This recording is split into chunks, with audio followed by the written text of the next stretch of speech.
ஒரு பரபரப்பான சந்தைத் தெருவில் சின்ன குரங்கு குட்டி கையில் சில காசுகளுடன் ஓடிக்கொண்டிருந்தது. அதன் முகத்தில் பயம்.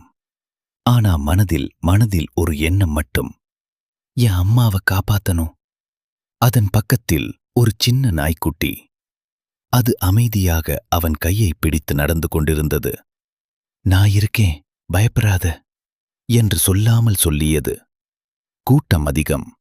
சிலர் பார்த்து சிரித்தார்கள், சிலர் கவனிக்கவே இல்லை. ஆனா அந்த நாய்க்குட்டி மட்டும் அவனை ஒருபோதும் விடவில்லை. அவசரமாக அவர்கள் ஒரு மருந்து கடைக்குச் சென்றார்கள். குரங்கு நடுங்கும் கையால் காசுகளை நீட்டியது. யாருக்குடா இது என்று கேட்டார் கடைக்காரர்.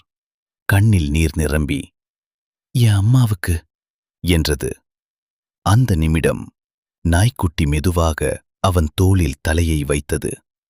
அது ஒரு நண்பன் இல்லை, ஒரு குடும்பம். உண்மையான நண்பன் பேச மாட்டான், ஆனா உன்னை ஒருபோதும் தனியாக விடமாட்டான்.